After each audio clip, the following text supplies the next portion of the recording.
tanto faz eu aumentar o gasto calórico ou diminuir a ingestão calórica? Vai dar na mesma? A resposta curta é não, não vai dar na mesma. Aumentar o gasto calórico, aumentar exercícios aeróbicos vai ser muito mais positivo do que você diminuir a ingestão calórica. A resposta longa é esse vídeo inteiro. Se você quer saber toda a explicação, segue o vídeo. Pessoal, vamos discutir uma questão que acaba sendo alvo de muita dúvida e que existe muita informação errada por aí. Então a questão é a seguinte: para que você tenha emagrecimento, perda de gordura, você precisa basicamente gerar déficit calórico, ou seja, gastar mais calorias do que você está ingerindo. E essa diferença, o corpo utiliza a gordura como fonte de energia para suprir esse déficit energético, tá? Beleza? Então, você já deve ter percebido que tem duas formas de você conseguir atingir esse déficit energético basicamente, que é aumentando o gasto calórico ou diminuindo a ingestão calórica, ou um pouco dos dois, tá? Só que a grande questão que muita gente tem dúvida é: tanto faz eu aumentar o gasto calórico ou diminuir a ingestão calórica? Vai dar na mesma? A resposta curta é não, não vai dar na mesma. Aumentar o gasto calórico, aumentar exercícios aeróbicos vai ser muito mais positivo do que você diminuir a ingestão calórica. A resposta longa é esse vídeo inteiro. Se você quer saber toda a explicação, segue o vídeo. Então é o seguinte: quando você aumenta o seu gasto calórico, aumenta a sua quantidade de atividade física, aumenta a quantidade de exercícios aeróbicos, você vai ter muitas adaptações positivas que vão ser muito benéficas para o seu metabolismo como um todo, tá? Você vai gerar o que a gente chama de flexibilidade metabólica. A gente vai falar muito desse conceito no vídeo, tá? Então é o seguinte: aumentou o nível de atividade física, você gera aumento da expressão da enzima AMPK. O que essa enzima faz? Ela tem muitos efeitos positivos, tá? Aumentando a captação periférica de glicose, aumentando a translocação do GLUT4 até a membrana de forma não insulinodependente, e aí você consegue captar a glicose, as suas células conseguem pegar a glicose do sangue e puxar para dentro sem a presença da insulina, o que é muito benéfico para indivíduos que têm resistência à insulina, por exemplo, para indivíduos diabéticos, obesos. Isso é realmente muito interessante, tá?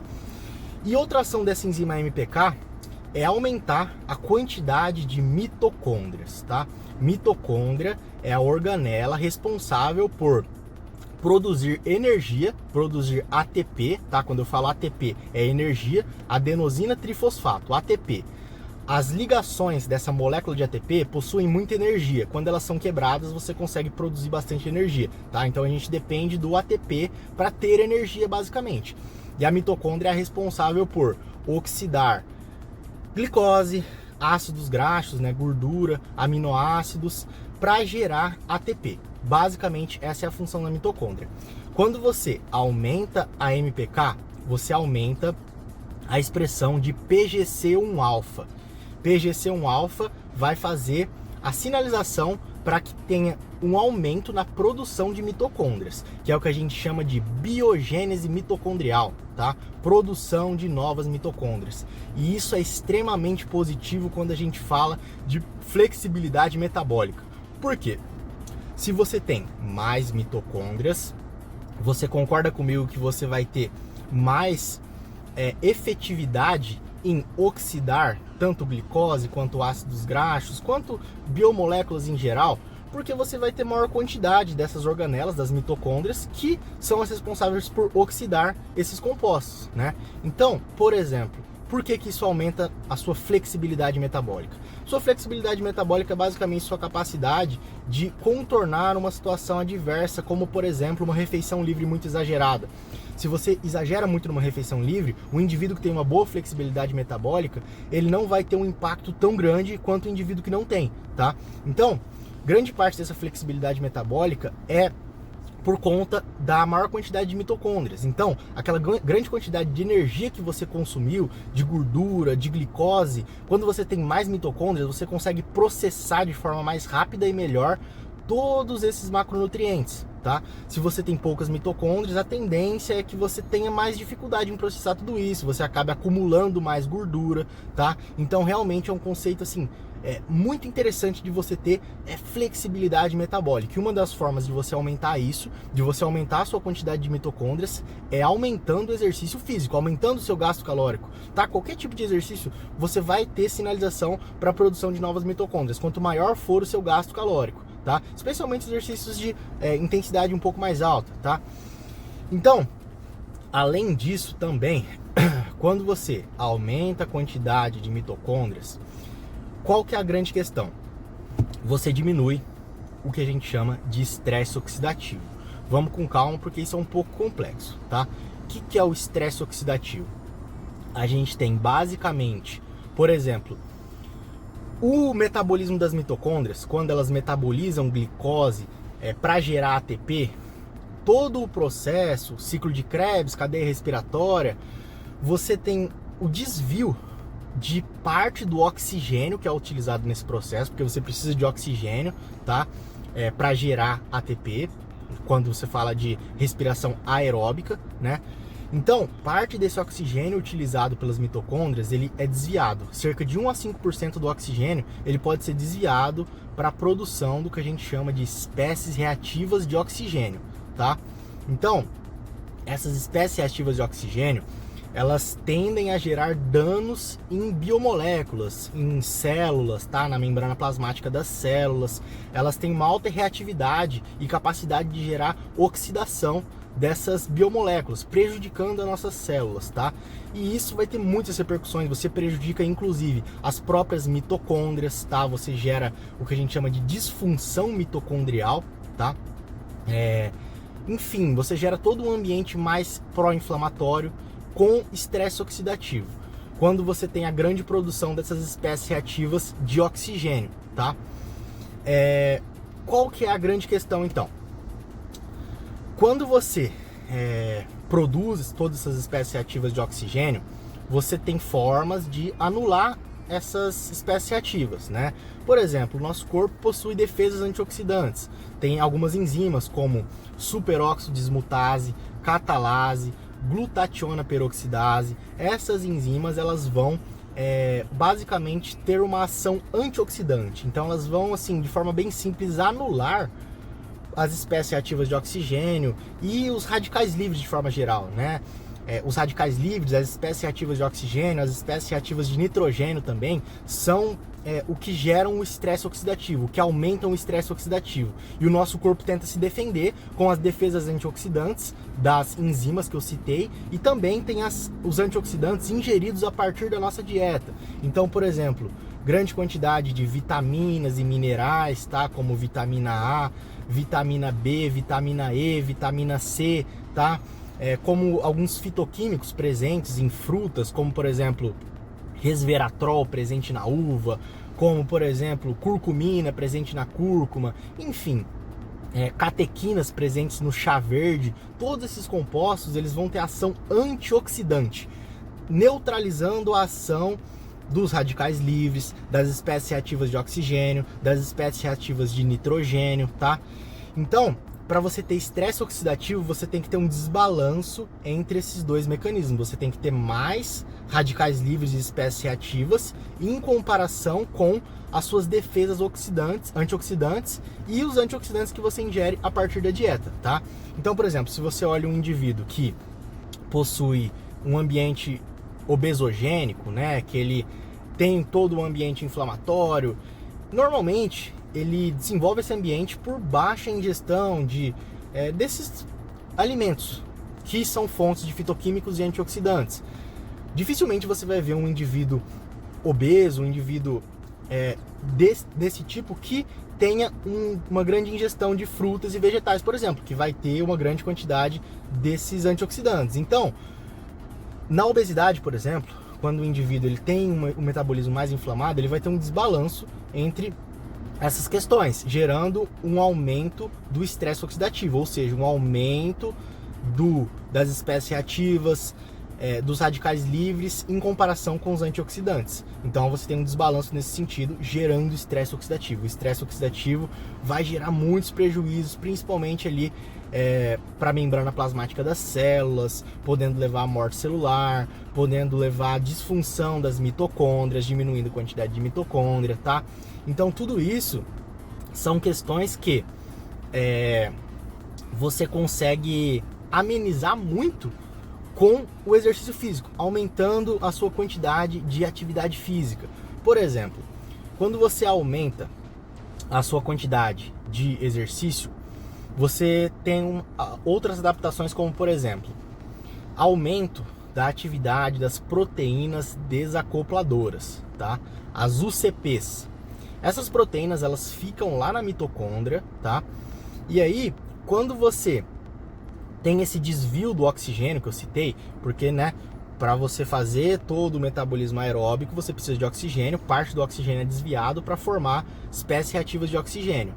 Quando você tem mais quantidade de proteínas desacopladoras, parte desse oxigênio desviado, que seria para formar espécies reativas, que seriam prejudiciais e aumentariam o estresse oxidativo, na verdade, são desviadas para as proteínas desacopladoras, para a produção de calor, para gerar termogênese, tá? Então, é muito positivo você aumentar a quantidade e a atividade das proteínas desacopladoras, que é uma das coisas que o exercício também faz, tá? Então, se a gente for ver, o exercício promove biogênese mitocondrial, por conta de tudo que eu expliquei, aumento de AMPK, aumento de PGC1-alfa, gerando produção de novas mitocôndrias. O exercício físico aumenta a atividade das proteínas desacopladoras, aumentando a sua termogênese, o desvio ali para a produção de calor, tá? Então, são adaptações que vão promover mais flexibilidade metabólica, tá? Então você tende a ter uma capacidade oxidativa maior, você consegue oxidar melhor glicose, ácidos graxos, tá? Então, realmente é uma questão que faz muita diferença, tá? Principalmente a longo prazo. O exercício também vai promover outras adaptações em relação a diminuir o estresse oxidativo, como aumento da atividade das enzimas antioxidantes, que eu citei, superóxido dismutase, catalase, glutationa peroxidase. O exercício físico aumenta a atividade dessas 3 enzimas, tá? E aí você tem uma capacidade de diminuir de neutralizar, né, as espécies reativas, os radicais livres, e isso tem muitos impactos positivos. Como eu falei, diminuindo o estresse oxidativo, você diminui o dano na mitocôndria, então você também indiretamente aumenta, né, a integridade das suas mitocôndrias, você diminui a disfunção mitocondrial. Então você consegue perceber que o exercício tem várias adaptações que vão promover maior flexibilidade metabólica, tá? Por conta do aumento da atividade das mitocôndrias, das proteínas desacopladoras, permitindo que você tenha uma capacidade de sair um pouco do planejamento e conseguir ter uma flexibilidade rápida e voltar para o físico que você estava. Por exemplo, uma questão que acaba sendo muito típica, que por muito tempo eu não entendia muito bem o porquê acontecia. Talvez alguns de vocês que já tiverem passado por um processo de perda de gordura, que perdeu bastante gordura mesmo, né, que assim secou mesmo bastante por um tempo, vocês devem ter notado isso já. Quando você acabou de passar pelo processo de perda de gordura, você está com todo o metabolismo otimizado, né? Você já está lá com menos inflamação, menos estresse oxidativo, melhora da função mitocondrial e todas essas adaptações positivas em relação à melhora da flexibilidade metabólica, você já deve ter observado que às vezes quando você saía da dieta, às vezes, sei lá, você vai viajar ou qualquer escapada que você dá, exagerada numa refeição livre, por exemplo, às vezes você fica um dia comendo lá mais à vontade, você consegue perceber que, por exemplo, se você viaja lá por alguns dias, uma semana, você acaba até acumulando um pouco de gordura. Se você come muito à vontade, muito a mais, você acaba acumulando um pouco de gordura. Porém, você observa que quando você volta para o planejamento, você consegue perder essa gordura de forma muito mais rápida e eficiente do que se você já tivesse bastante gordura, por exemplo, né? Por conta de todas as adaptações que acontecem quando você perde gordura, quando você gera a perda de gordura, né? Então, quando você tá com mais gordura, você tá com todo um ambiente inflamado, com disfunção mitocondrial, com menos flexibilidade metabólica. Então, realmente vai ser mais difícil você perder a gordura. Agora, quando você está num ambiente propício, mesmo que você... Porque assim, o pessoal acha que não dá para ganhar gordura de forma aguda, né? Fala assim, não tem como você ganhar gordura em questão de dias. Olha só, até tem como. É possível sim, tá? Se você comer muito acima do que você tá gastando, se você gerar um superávit calórico muito grande, você acumula gordura sim. A grande questão é que vai ser difícil você conseguir acumular muita gordura em poucos dias, né? Porque, por exemplo, para gerar 1 kg de gordura, para você conseguir estocar 1 kg de gordura, você precisa de um superávit de mais ou menos 7.000 calorias. Então pensa, você tem que comer 7.000 calorias a mais do que você gasta, né? Se você gasta 3.000 calorias, por exemplo, no dia, você precisaria comer 10.000 calorias para acumular 1 kg de gordura, tá? 1 kg de gordura é bastante coisa, é uma bola de futebol, assim, de gordura, tá? E essa capacidade também de acumular gordura vai ser ditada pela sua flexibilidade metabólica, né? Então, quanto mais mitocôndrias você tem, mais você consegue oxidar tudo que você come e menos gordura você vai tender a acumular, né? Mas, se você acumula gordura, se você acaba acumulando gordura em poucos dias, o que é perfeitamente possível, tá? É bom deixar isso claro, se você comer muito a mais, você vai acumular sim. Mas, mesmo que você acumule, se você tem uma boa flexibilidade metabólica, você consegue oxidar essa gordura muito mais rápido. Você perde essa gordura em questão muito acelerada, né? Porque justamente você está com adaptações metabólicas muito positivas, né? Então, essa é a grande vantagem de tudo isso. Se você simplesmente diminui calorias da dieta e não prioriza aumentar a atividade física, aumentar o gasto calórico, você não vai ter esses benefícios, tá? Então, realmente é uma coisa que é significativa, que é muito interessante e que eu sempre deixo isso muito claro, que é mais benéfico você aumentar cardio, aumentar o gasto calórico, do que diminuir calorias, tá? E inclusive também durante o processo de ganho de massa muscular, durante o bulking, né, o superávit calórico, é muito importante você ter bastante exercício aeróbico para que você minimize o acúmulo de gordura, tá? Então, se eu fosse continuar falando de todas as repercussões, ia dar muito mais tempo aqui de vídeo, tá? Mas essas são as principais, assim, que vão auxiliar muito na questão da flexibilidade metabólica. Então é importante que você priorize aumentar o gasto em vez de diminuir a ingestão calórica. E você pode aumentar o gasto não só com exercício aeróbico, não só com treino, mas também, por exemplo, com as suas atividades de vida diária. Eu sempre costumo dar essa dica. Então, por exemplo, você mora num prédio, você mora nos andares superiores e você vai de elevador. Por que você não vai de escada? Entende? É uma questão que você vai gastar 5 minutos a mais e que, pensa, todo dia fazendo isso, todo dia você gera um impacto significativo, né? Você gera um gasto calórico a mais, o que é muito interessante, você vai conseguir comer mais, né? Então, foque em aumentar o gasto calórico, seja por cardio, seja por atividade de vida diária, seja pelo treino, pela musculação, né? E isso realmente é muito mais benéfico do que simplesmente diminuir calorias da dieta. E isso realmente é uma coisa indiscutível, né?